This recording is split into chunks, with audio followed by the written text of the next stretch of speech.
मैं तेरी करुणा के गीत गाता रहूँगा, गाता रहूँगा।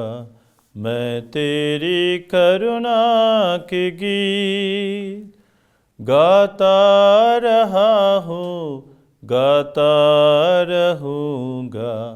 मैं तेरी करुणा के गीत पीढ़ी से पीढ़ी तलक हर युगों में, पीढ़ी से पीढ़ी तलक हर युगों में तेरी सच्चाई, तेरी सच्चाई जताता रहूँगा। मैं तेरी करुणा के गीत स्वर्ग में अद्भुत तेरे काम की होगी प्रशंसा तेरे नाम की। स्वर्ग में अद्भुत तेरे काम की होगी प्रशंसा तेरे नाम की। सानी वहाँ तेरा कोई नहीं, सानी वहाँ तेरा कोई नहीं। उपमाएँ ढूंढी न पाई कहीं, उपमाएँ ढूंढी न पाई कहीं। मैं तेरी महिमा के गीत गाता रहा हूँ, गाता रहूँगा। मैं तेरी करुणा के गीत लहरों की सीमाओं को तोड़कर सागर उमड़ता है जब शोर कर। लहरों की सीमाओं को तोड़कर सागर उमड़ता है जब शोर कर। तेरे इशारे से ही शांत हो, तेरे इशारे से ही शांत हो। जाता सिमट भय से अकरांत हो, जाता सिमट भय से अकरांत हो। मैं तेरी गरिमा के गीत गाता रहा हूँ, गाता रहूँगा। मैं तेरी करुणा के गीत। ख्रिस्तीय विश्वास में प्रिय भाइयों तथा बहनों, आइए हम लोग मनन चिंतन करें कि हम प्रभु का अनुसरण कैसे कर सकते हैं। प्रभु का आह्वान है, मेरे पीछे आ जाओ, मेरे पीछे चलो, मेरे गवाह बनो, मेरे साक्षी बनो, मेरे शिष्य बनो। लेकिन प्रभु का शिष्य बनना, प्रभु का अनुसरण करना आसान नहीं है, सरल नहीं है। यदि हम अपनी शक्ति पर निर्भर रहते हैं तो काफ़ी कुछ असंभव नज़र आता है, और यदि हम प्रभु की कृपा एवं सामर्थ्य पर निर्भर रहते हैं तो बात संभव होती नज़र आती है। हम सोचें कि बिना कुछ त्याग किए, बलिदान किए और अपने आप में परिवर्तन लाए हम प्रभु का अनुसरण करें तो ऐसा संभव नहीं है। कपट, द्वेष, स्वार्थपन, धोखा, दोगलापन, शारीरिक वासनाएं, आँखों का लोभ, अहंकार इत्यादि हमें प्रभु के पास नहीं आने देना चाहते हैं और नहीं आने देते हैं। इसलिए प्रभु की कृपा एवं अनुग्रह की भरपूर मात्रा में आवश्यकता है। यदि हम प्रभु का अनुसरण करना चाहते हैं। इसी सिद्धांत की पालना करते हुए हम प्रभु यीशु का अनुसरण अर्थपूर्ण रूप से कर सकते हैं। हाँ, कुछ बातें हैं जिसका हमें त्याग करना है और कुछ ऐसी बातें हैं जिन्हें हमें अपने जीवन में अपनाना है, तभी हम दूसरों के लिए उदाहरण बन सकते हैं। यदि अपने विषय में छोटी सी बात करूं तो मैं अमृतसर में पुरोहित बनने के लिए पढ़ रहा था, लेकिन दूसरे ही वर्ष मैंने छोड़ दिया और उसके बाद मैंने इंडियन मिशनरी सोसाइटी में अपना दाखिला लिया और वहाँ पर पुरोहिताई जीवन की शिक्षा को आगे बढ़ाया और मुझे कई संघर्षों से गुजरना पड़ा, कई बातों को छोड़ना पड़ा और कई नई बातों को अपने जीवन में अपनाना पड़ा। और इसलिए आज मैं आपके सामने एक पुरोहित के रूप में खड़ा हूँ, एक प्रभु के शिष्य के रूप में खड़ा हूँ। तो प्रभु का अनुसरण करना आसान नहीं, परिवार को छोड़ना आसान नहीं, और कई जो हमारे जीवन में भावनाएं हैं, भाव हैं, उनको छोड़ना आसान नहीं है और इस दुनिया की राह को छोड़ना आसान नहीं है। प्रभु की राह पर चलना बहुत कठिन है, लेकिन फिर भी प्रभु की कृपा से ही हम प्रभु यीशु का अनुसरण कर सकते हैं। और हमारा आधार क्या है? कुछ प्रश्न हम आज अपने आप से पूछेंगे। सबसे पहला प्रश्न जो हम अपने आप से पूछेंगे वो ये है, क्या हम वह सब छोड़ने के लिए तैयार हैं जो हमारे और प्रभु यीशु के बीच में आता है? संत मत्ती के सुसमाचार 19 अध्याय 16 से 22 वाक्य में हम धनी व्यक्ति की उदाहरण देखते हैं। उससे सीखे। प्रभु यीशु के पूछने पर उसने माना कि वह सभी आज्ञाओं का पालन करता है अपने जीवन में, और वह खुद ही पूछता है कि उसमें क्या कमी है। उसे कुछ ऐसा बताया जाए जो अलग है, जो भिन्न है और जो क्रांतिकारी है। यही वो प्रभु यीशु से कहता है, मुझे और कुछ करने के लिए बोलो, ये सब मैं जो है जीवन में आज्ञाओं का पालन सब करता आया हूँ। और तब हम देखते हैं कि प्रभु यीशु उनकी आंखों में आंखें डालकर कहते हैं कि हाँ, तुम सब करते आए हो, लेकिन अभी भी एक बात की कमी है। आप जाइए और अपनी सब धन दौलत को गरीबों में बांटकर तो आइए और मेरा अनुसरण कीजिए। और हम जानते हैं कि वह अनुसरण नहीं कर सका प्रभु का, क्योंकि वो अपने धन दौलत से अलग नहीं होना चाहता था। और ये धन दौलत उसके बीच और प्रभु के बीच एक बाधा बन गई और वो प्रभु का अनुसरण नहीं कर सकता। और जब हम उनसे बिछड़ने में असमर्थ रहते हैं, जो बातें प्रभु और हमारे बीच में आती हैं, तो हम प्रभु का अनुसरण पूर्ण रूप से नहीं कर पाते हैं। वो व्यक्ति यह समझने में असमर्थ था कि धन प्रभु और उसके संबंध में एक बाधा है और इसे छोड़ना है, लेकिन वो छोड़ने के लिए तैयार नहीं था, इसलिए वो प्रभु का अनुसरण भी नहीं कर सका। और संत लूकास 5 अध्याय 11 वाक्य में हम देखते हैं कि शिष्य कैसे सब कुछ छोड़कर यीशु के पीछे हो जाते हैं प्रभु का अनुसरण करने के लिए। और संत मत्ती के सुसमाचार में 19 अध्याय 27 से 30 में दर्शाया गया है कि यदि कोई प्रभु यीशु के लिए सब कुछ छोड़ देता है तो उनके लिए विशेष पुरस्कार मिलेगा, और इनाम ये है, वे 100 गुना पाएंगे और अनंत जीवन के अधिकारी होंगे। दूसरा प्रश्न जो हमें अपने आप से पूछना है, क्या हम प्रभु यीशु को जानते हैं? बहुत से लोग ये दावा करते हैं कि वे प्रभु यीशु को जानते हैं, लेकिन हम पूर्ण रूप से प्रभु यीशु को नहीं जानते हैं। संत मत्ती के सुसमाचार में 16 अध्याय 13 से 20 वाक्य में हम देखते हैं प्रभु अपने शिष्यों से प्रश्न पूछते हैं कि लोग उनके बारे में क्या कहते हैं।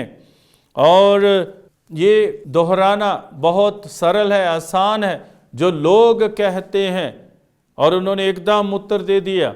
लेकिन फिर से प्रभु यीशु ने पूछा कि आप मेरे विषय में क्या कहते हैं कि मैं कौन हूँ? क्या आप मुझे जानते हैं? और आप क्या जानते हैं कि मैं कौन हूँ? आप क्या कहते हैं कि मैं कौन हूँ? और सिमोन पेतरुस उत्तर देते हैं, आप मसीह हैं, आप जीवंत ईश्वर के पुत्र हैं। तो इसे कहते हैं विश्वास, क्योंकि ये उत्तर निजी है, उनका अपना उत्तर है, क्योंकि उन्होंने प्रभु यीशु को निजी तौर पर अपने जीवन में अनुभव किया है कि आप जीवंत ईश्वर के पुत्र हैं, आप मसीह हैं। ऐसा ही अनुभव हमारे जीवन में भी होना चाहिए। हमारे जीवन में बहुत से लोग आते, हमें प्रभु यीशु के विषय में बताते हैं, और हम जो हैं बार बार उसी को दोहराते हैं कि प्रभु जीवन है, प्रभु शांति है, प्रभु मुक्ति है, प्रभु रोशनी है, प्रभु प्रकाश है, प्रभु ज्योति है। लेकिन मेरे लिए प्रभु कौन है? ये सोचने की बात है, मेरे लिए प्रभु कौन है? और मैं प्रभु को तभी पूर्ण रूप से जान सकता हूँ जब मैं प्रभु के साथ बैठूंगा, उनके विचारों को सुनूंगा, उनकी शिक्षा को सुनूंगा और उनकी शिक्षा को अपने जीवन में अपनाऊंगा। तभी मैं प्रभु यीशु के विषय में जान सकता हूँ। नहीं तो मैं केवल प्रभु यीशु को बाहरी रूप से जानता हूँ, आंतरिक रूप से मैं प्रभु को समझ नहीं पाता हूँ। संत योहन 1:35 से 39 जो वाक्य है वो इस बात का अद्वितीय उदाहरण है। योहन बपतिस्ता के 2 शिष्य यीशु के पीछे हो जाते हैं। वे आतुर हैं प्रभु यीशु का अनुभव करने के लिए।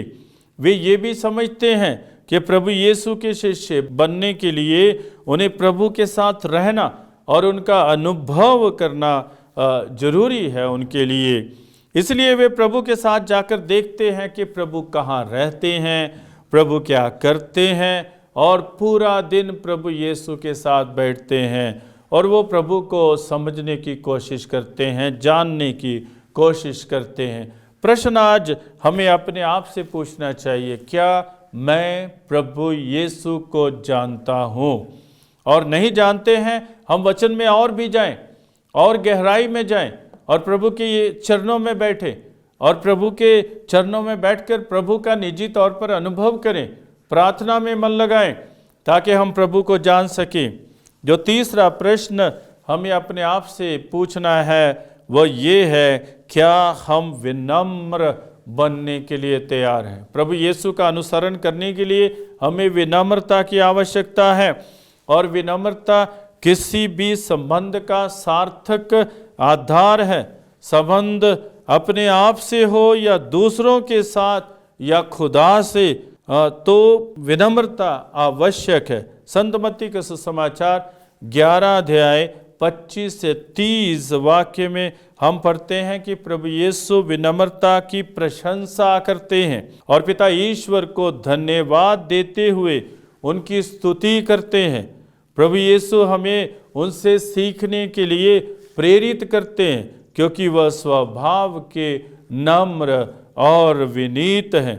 संत मत्ती के सुसमाचार 18:1 से 5 वाक्य में हम पढ़ते हैं कि यदि हम छोटे बालकों के जैसे नहीं बन जाते, हम स्वर्गराज में प्रवेश नहीं कर सकते।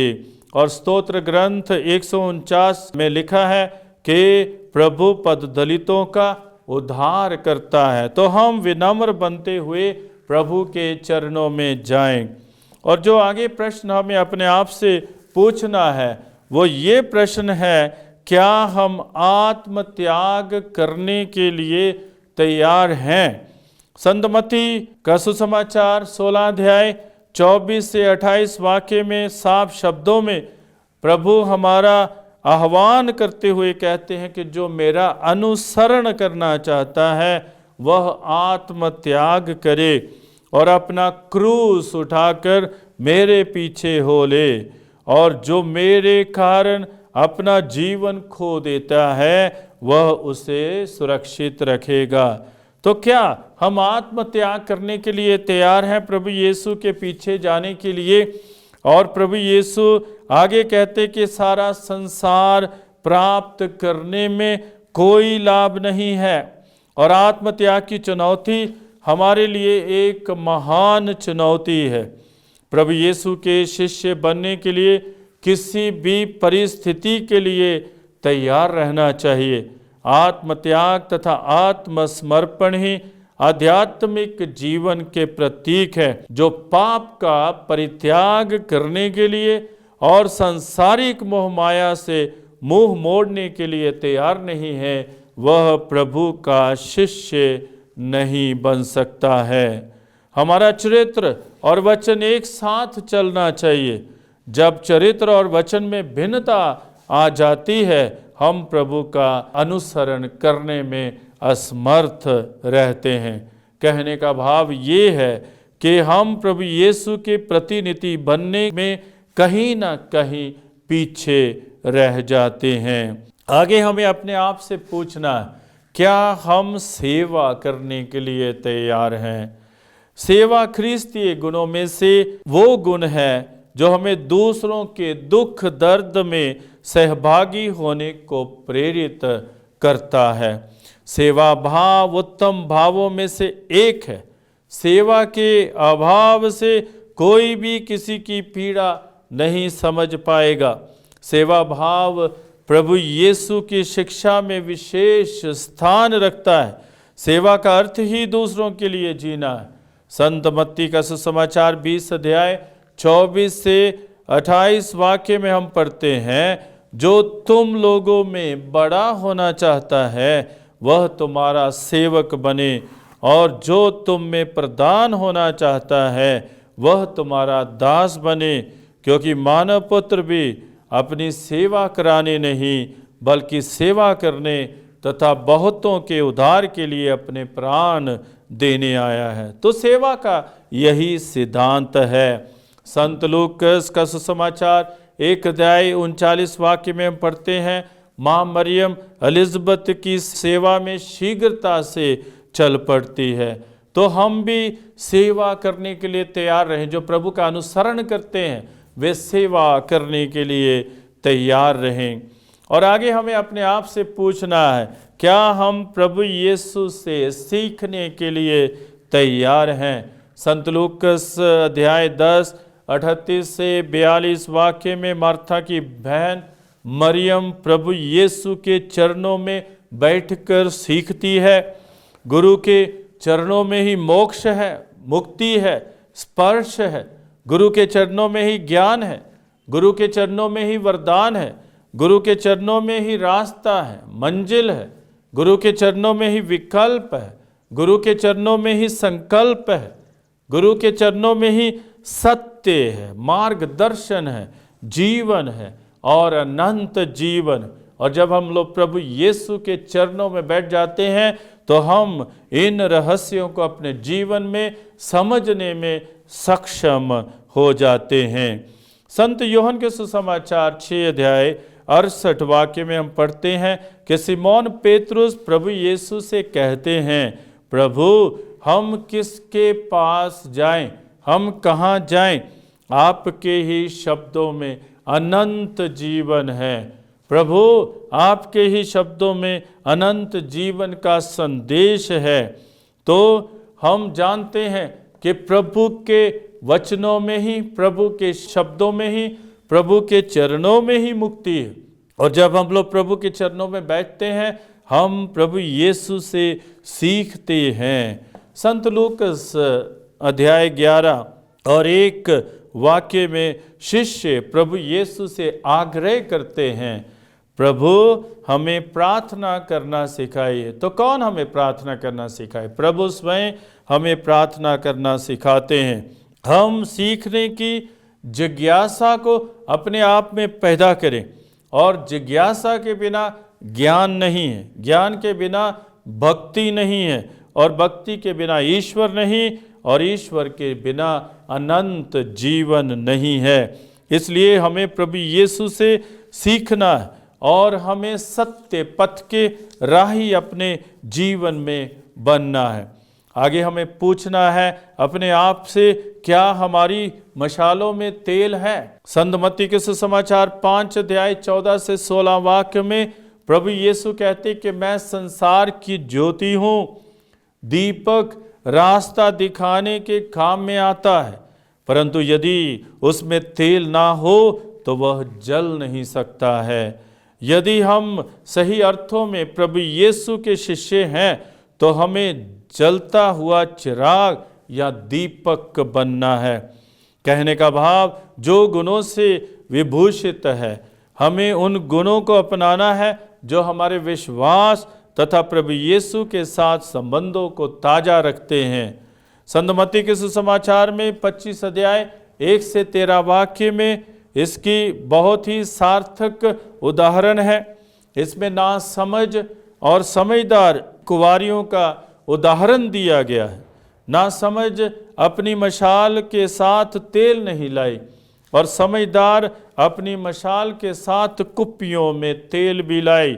जब दुल्हा आया तो जिनके पास तेल था, जिनकी मशालों में तेल था, वो दूल्हे के साथ अंदर चली जाती हैं, और जिनके पास तेल नहीं था, जिनकी मशालें नहीं जल रही थी, तो वे बाहर रह जाती हैं। तो हम अपने जीवन को प्यार और करुणा, रहम, क्षमा, सद्भावना, न्याय, अपनापन, सेवा भाव और सत्य, आंतरिक स्वतंत्रता जैसे गुणों से भर दे, ताकि हम स्वर्ग राज्य में प्रवेश कर सकें। तो हम अपनी मशालों को जलते रखें, ताकि प्रभु जब आए हम प्रभु के साथ स्वर्ग राज्य में प्रवेश कर सकें। आगे हमें अपने आप से एक प्रश्न पूछना है, क्या हम पवित्रता की चुनौती स्वीकार करने के लिए तैयार हैं? हमें यही कहा गया है, मैं तुम्हारा ईश्वर हूँ, इसलिए अपने आप को पवित्र करो और पवित्र बने रहो, क्योंकि मैं पवित्र हूँ। लेवी के ग्रंथ में 11 अध्याय 44 वाक्य में हम ये पढ़ते हैं। हमें पवित्रता का निमंत्रण दिया जा रहा है। प्रभु यीशु के हर एक अनुयायी की ये खूबी है, ये गुण है कि वो पवित्र है। पवित्रता के बिना हम प्रभु के साथ क्रियाशील और फलप्रद नहीं हो सकते हैं। मूसा को भी पवित्रता की चुनौती दी गई, जब उससे ये कहा गया कि पास मत आओ, पैरों से जूते उतार दो, क्योंकि तुम जहाँ खड़े हो वह पवित्र भूमि है। तो कहने का भाव, प्रभु मूसा से कहते हैं उनकी उपस्थिति में पवित्र होकर आएं। यीशु समारी स्त्री को भी यही चुनौती देते हैं, जब वे उसे कहते हैं अपने पति को बुलाओ। और बिल्कुल केंद्र बिंदु की बात की प्रभु यीशु ने, क्योंकि वह स्त्री व्यभिचार में फंसी हुई थी। अनंत जीवन का जल तभी मिलता है जब हम पवित्रता के मार्ग पर अग्रसर होते हैं। पवित्रता में ही हम ईश्वर के वरदानों को पहचानते हैं और प्रभु यीशु को अपनाते हैं। संत योहन के सुसमाचार 8 अध्याय 1 से 11 वाक्य में प्रभु यीशु पूरी भीड़ को पवित्रता की चुनौती देते हैं। कहते हैं, जो निष्पाप हो पत्थर पहले वही मारे। कोई भी व्यभिचार में पकड़ी हुई स्त्री को पत्थर नहीं मारता है, क्योंकि सब ने पाप किया है और सबको पश्चाताप की जरूरत है और पवित्र होने की आवश्यकता है। हमें आगे अपने आप से पूछना है, क्या हम प्रभु यीशु में पूर्ण रूप से विश्वास करते हैं? संत योहन के सुसमाचार में 6 अध्याय में पढ़ते हैं कि जब प्रभु यीशु शिक्षा दे रहे हैं और कुछ लोग प्रभु यीशु को छोड़कर चले जाते हैं, और क्योंकि प्रभु की शिक्षा बहुत कठिन थी ऐसा वो कहते हैं, और प्रभु यीशु अपने शिष्यों से जब ये पूछते हैं क्या वह भी प्रभु को छोड़ देना चाहते हैं, तो सिमोन पेत्रुस प्रभु पर पूर्ण विश्वास प्रकट करते हुए कहते हैं, प्रभु हम किसके पास जाएं? आपके ही शब्दों में अनंत जीवन का संदेश है। हम विश्वास करते हैं और जानते हैं कि आप ईश्वर के भेजे हुए परम पावन पुरुष हैं। और जब समारी स्त्री लोगों को बुलाती है ये कहते हुए, चलिए एक मनुष्य को देखिए जिसने मुझे वह सब जो मैंने किया बता दिया है, कहीं वह मसीह तो नहीं है।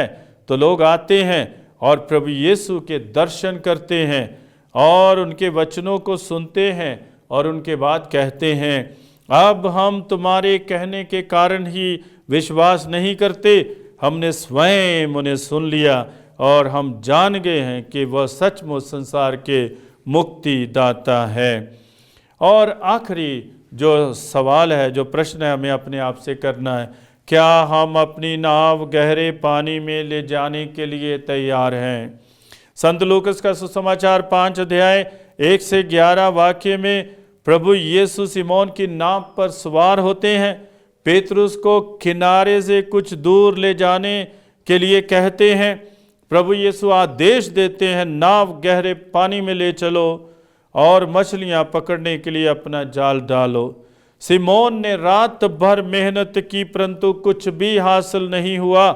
जब प्रभु कहते हैं तो इतनी मछलियां फंसती हैं कि जाल फटने को हो गया। प्रभु का आदेश फलप्रद है। जब हम लोग प्रभु के आदेश के अनुसार कुछ भी करते हैं तो हम अपने जीवन में फल पैदा करते हैं। तो हम इन प्रश्नों को दोहराएं और अपने जीवन में देखें, क्या मेरा प्रभु के साथ कैसा संबंध है और मैंने क्या सही रूप में प्रभु का अनुसरण किया या कर रहा हूँ। आइए हम लोग प्रार्थना करें। सर्वशक्तिमान पिता ईश्वर, तुझे धन्यवाद देते आज के समय के लिए जो तूने हमें प्रदान किया। आशीष दीजिए प्रभु, कृपा दीजिए प्रभु, ताकि हम प्रभु का सही रीति से और सच्चे मन से, हृदय से अनुसरण कर सकें और प्रभु के सच्चे शिष्य बन सकें। हम ये प्रार्थना करते हैं अपने प्रभु यीशु ख्रीस्त के द्वारा, आमीन।